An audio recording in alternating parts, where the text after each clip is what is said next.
Hello everyone, मैं हूं दीपांशु तिवारी और आज की इस वीडियो में हम लोग डिस्कस करने वाले हैं मूवेबल प्रॉपर्टी और इमूवेबल प्रॉपर्टी के बारे में, जो कि सेक्शन 3 में डिफाइंड है इंटरप्रिटेशन क्लॉज में ट्रांसफर ऑफ प्रॉपर्टी एक्ट के। ये पार्ट 3 रहेगा अपना ट्रांसफर ऑफ प्रॉपर्टी एक्ट की लेक्चर सीरीज का। इमूवेबल प्रॉपर्टी हम सिंपल से वर्ड्स में इमूवेबल प्रॉपर्टी को हम क्या बोलेंगे, क्या क्या होते हैं इमूवेबल प्रॉपर्टीज। तो things which are not movable are immovable property. Yes, things which are not movable are immovable property, like walls, houses, trees etc. These are the immovable properties. तो section 3 of transfer of property act 1882 बात करता है immovable property. Immovable property को define करता है section 3 of transfer of property act interpretation clause. Okay, तो interpretation clause में जो इमूवेबल प्रॉपर्टी डिफाइन कर रहा है उसमें बोला गया है immovable property does not include standing timber, growing crops or grasses. These three things are not included under immovable property. Standing timber, growing crops and grasses are not included under immovable property. ये simple सी definition देखकर आपको ऐसा नहीं लग रहा कि ये कोई एक कंप्लीट और क्लियर डेफिनेशन ही नहीं है।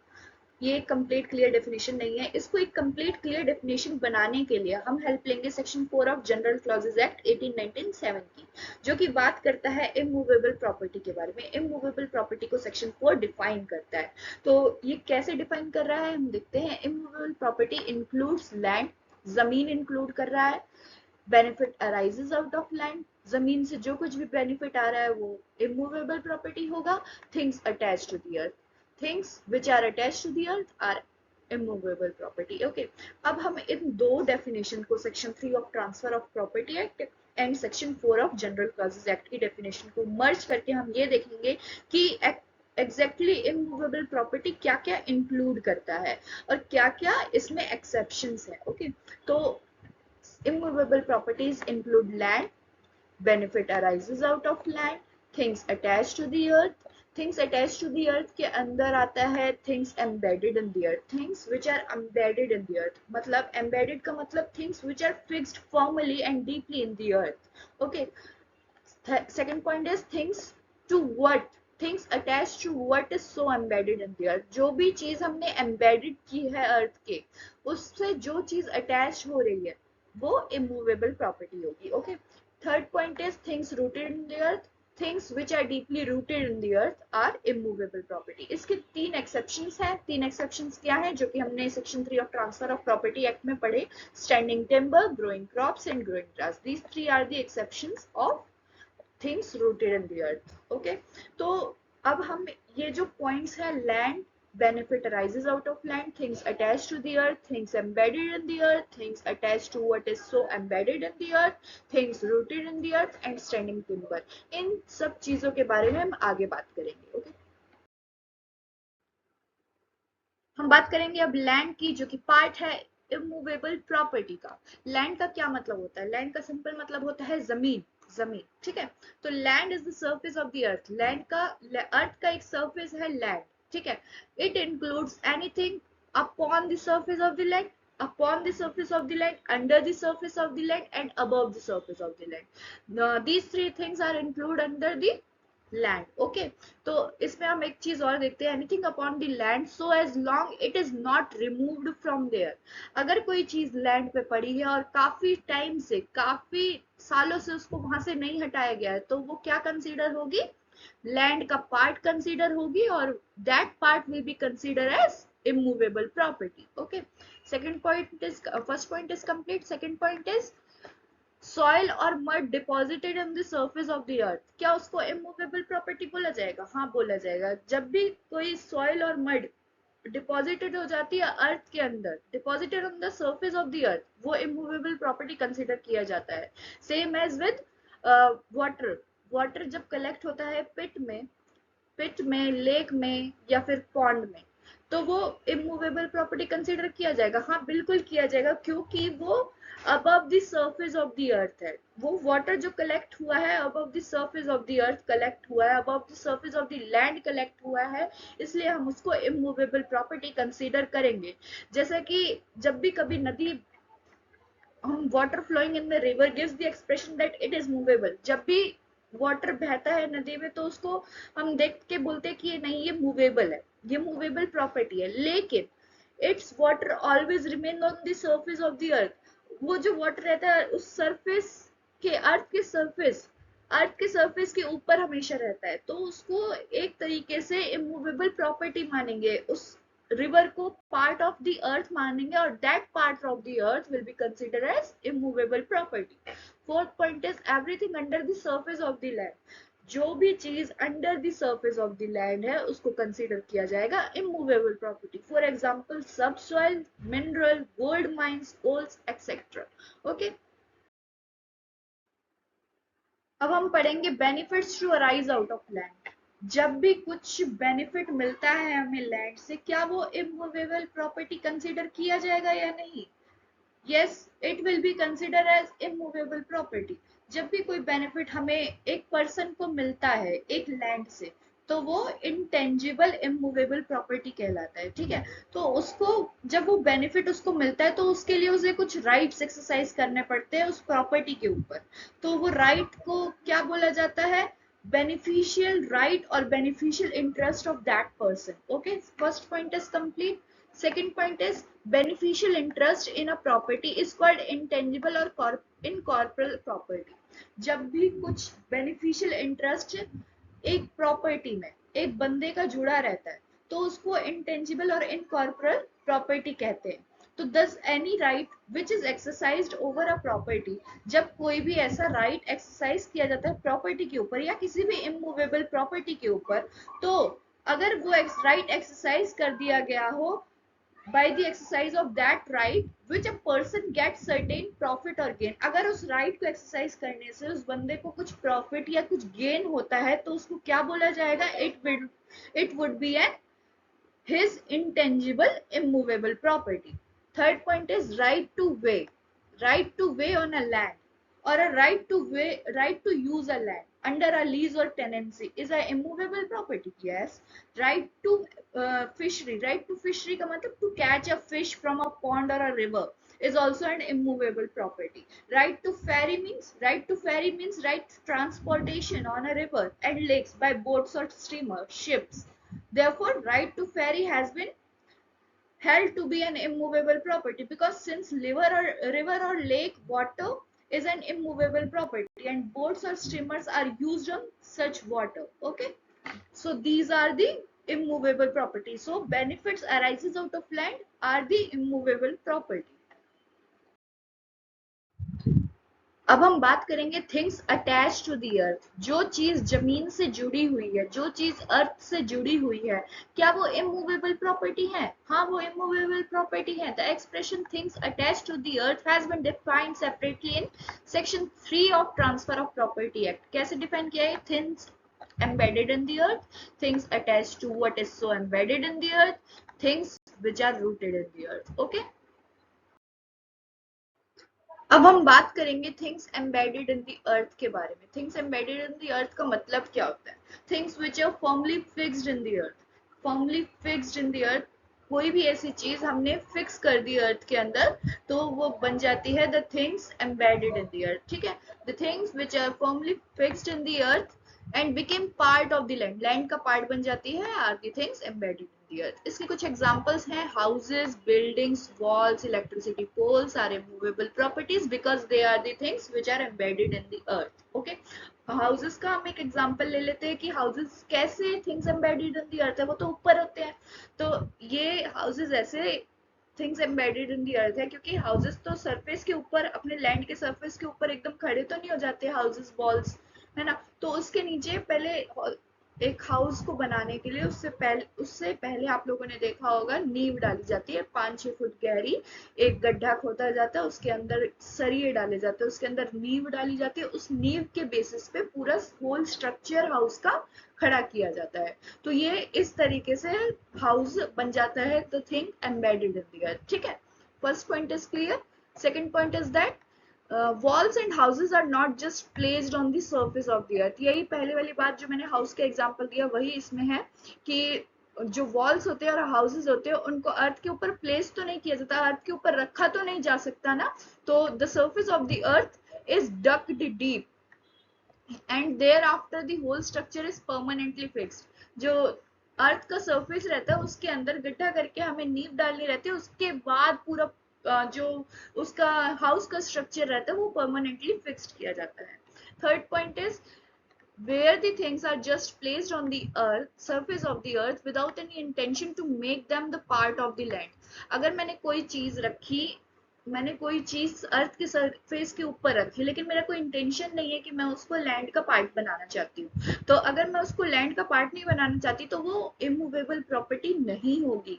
अगर मैं उसको लैंड का पार्ट बनाना चाहती होती तो वो इमूवेबल प्रॉपर्टी कंसिडर किए जाते।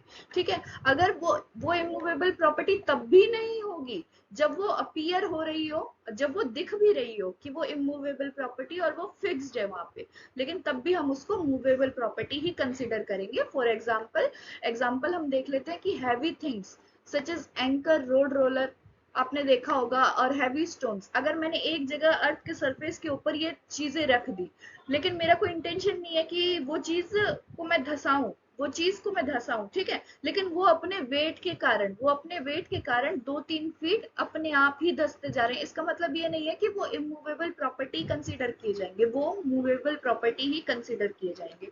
ठीक है, अब हम बात करेंगे things attach to what is so embedded in the earth. जो भी थिंग्स को हमने एम्बेड किया है अर्थ में, उससे जो चीज अटैच्ड होती है उसके बारे में हम पढ़ेंगे। First point is where the things attached to something which is embedded in the earth for its permanent beneficial enjoyment।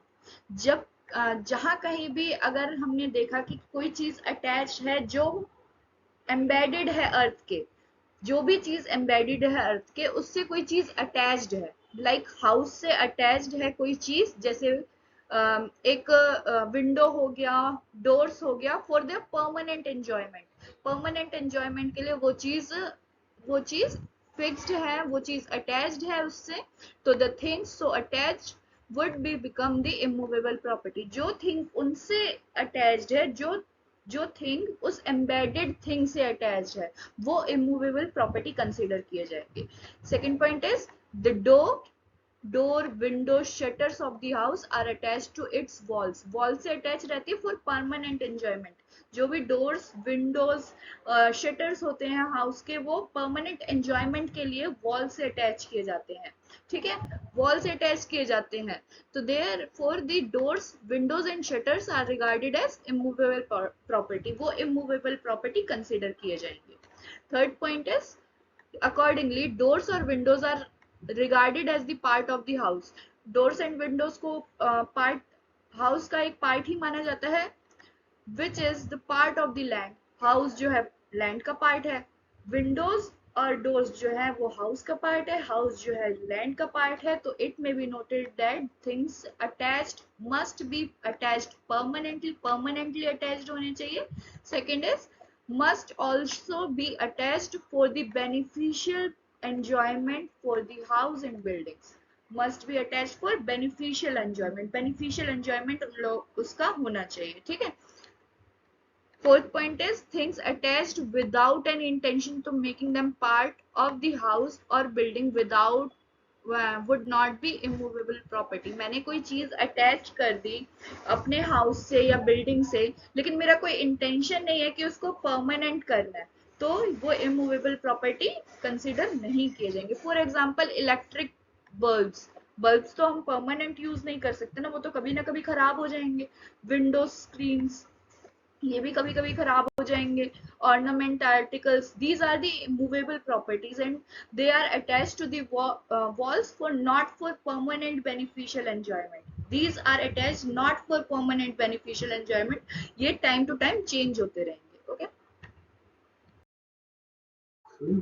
Things rooted in the earth. Things rooted in the earth में क्या क्या इंक्लूड किया जाता है? Trees, plants, shrubs which grow on land are rooted in the earth। okay, तो with the help of their roots, इनके root की मदद से ट्रीज जो है परमानेंटली अटैच हो जाते हैं लैंड से, where they have grown where they are grown। ठीक है, तो इसका मतलब ये जनरल रूल हो गया कि trees, plants, herb, shrubs are the immovable properties। तो there is an exceptions to these general rule. तो इसका क्या एक्सेप्शन है, जैसे कि हमने section 3 of transfer of property act के इंटरप्रिटेशन क्लॉज में इमूवेबल प्रॉपर्टी की डेफिनेशन पढ़ी, तो उसमें क्या लिखा था, immovable property does not include standing timber, growing crops and grasses. These three things are not included under immovable property. तो अगर ये चीज immovable property के अंदर इंक्लूड नहीं होती तो क्या ये तीन चीज movable property है? हाँ, ये तीनों चीजें movable property है। तो स्टैंडिंग टिम्बर का हम मतलब देख लेते हैं। Standing timber is a movable property, a green tree rooted in the अर्थ। ये ग्रीन ट्री है जो कि रूटेड किया जाता है अर्थ में, इस पर स्टैंडिंग टिम्बर।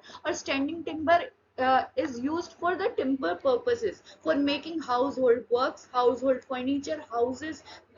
तो हाउस होल्ड फर्नीचर के लिए ये मेनली यूज किया जाता है, डोर्स बनाने के लिए, विंडोज बनाने के लिए, और कुछ भी ऐसा जिसमें लकड़ की जरूरत पड़े, जिसमें वुड की जरूरत पड़े, सारा उसमें ये सारे चीजें काम आती है, स्टैंडिंग टिम्बर काम आता है। तो the wood of sheesham, neem, babool are used for making houses, doors, tables or chairs. Therefore, these trees have been held to be movable property although they are rooted in the earth. अगर ये properties movable मानी जाएंगी, जबकि चाहे वो जमीन में rooted ही क्यों ना हो, क्योंकि ये चीजें फ्रूट्स देने के काम नहीं आती, ये चीजें काम आती हैं डोर्स, टेबल्स, चेयर्स बनाने के लिए, हाउसेस बनाने के लिए। ठीक है, तो अगर कोई फ्रूट बेयरिंग ट्री है वो स्टैंडिंग टिम्बर नहीं होगा। ठीक है, अगर ऐसा एक पेड़ है, मैंगो ट्री है, जो कि फ्रूट बेयरिंग ट्री तो है, लेकिन वो उसका वुड जो काम आता है कुछ हाउस होल्ड पर्पसेस के काम आता है। तो ये अगर ये आपकी इंटेंशन है, अगर आप उससे फ्रूट लेना चाहते हो तो वो इमूवेबल प्रॉपर्टी रहेगा, मैंगो का ट्री। अगर आप उससे फ्रूट नहीं ले जाना चाहते और उससे टिम्बर पर्पसेस के लिए कट करना चाहते हो तो वो मूवेबल प्रॉपर्टी हो जाएगा।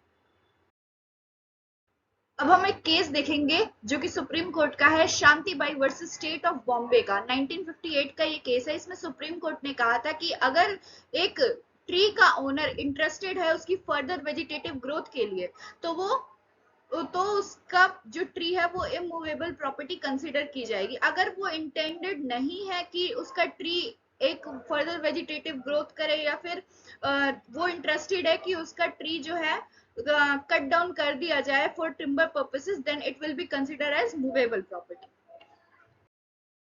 बात करते हैं मूवेबल प्रॉपर्टीज के बारे में। मूवेबल प्रॉपर्टीज का हम सिंपल मतलब ये समझते हैं कि movable properties are those which are not immovable. Movable properties वो होती हैं जो इमूवेबल प्रॉपर्टीज ना हो। Movable properties transfer of property act 1882 में कहीं भी डिफाइंड नहीं है। Section 3 of transfer of property act exclude करता है स्टैंडिंग टिम्बर को, ग्रोइंग क्रॉप्स को और ग्रासेस को from the definition of immovable properties. तो ये सिंपल मतलब इसका ये हो गया कि स्टैंडिंग टिम्बर, ग्रोइंग क्रॉप्स और ग्रास मूवेबल प्रॉपर्टीज है, क्योंकि because what is not immovable may be movable. Okay, general clauses act 1897 में मूवेबल प्रॉपर्टी की डिफिनेशन दे रखी है as property of every description except immovable property. ये सेम चीज वही कहता है कि जो प्रॉपर्टी इमूवेबल प्रॉपर्टीज नहीं होती वो प्रॉपर्टीज मूवेबल प्रॉपर्टीज होती हैं। Section 2 close 9 of the registration act 1908 में मूवेबल प्रॉपर्टीज डिफाइन की गई है। इसमें ये मूवेबल प्रॉपर्टीज के बारे में ये कहता है कि movable properties include standing timber,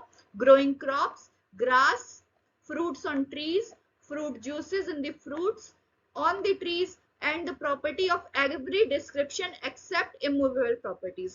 Movable properties are standing timber, growing crops, grasses, fruits on trees, fruit juices, और जो भी प्रॉपर्टीज इमूवेबल प्रॉपर्टीज नहीं है वो सारी प्रॉपर्टीज मूवेबल प्रॉपर्टीज है। Section 2 clause 9 of registration act 1908 यही बात करता है। अब हम बात करेंगे importance of nature of property के बारे में। तो प्रॉपर्टी कितने टाइप की होती है? मूवेबल भी होती है, इमूवेबल भी होती है, टेंजिबल भी होती है, इंटेंजिबल भी होती है। Transfer of property act 1882 provide करता है specific rules of procedure for transfer of these kinds of properties के लिए। ठीक है, मूवेबल प्रॉपर्टीज ट्रांसफर कैसे की जाती है? बाय डिलीवरी ऑफ पोजेशन से। और इमूवेबल प्रॉपर्टीज कैसे ट्रांसफर की जाती है? By written and registered documents.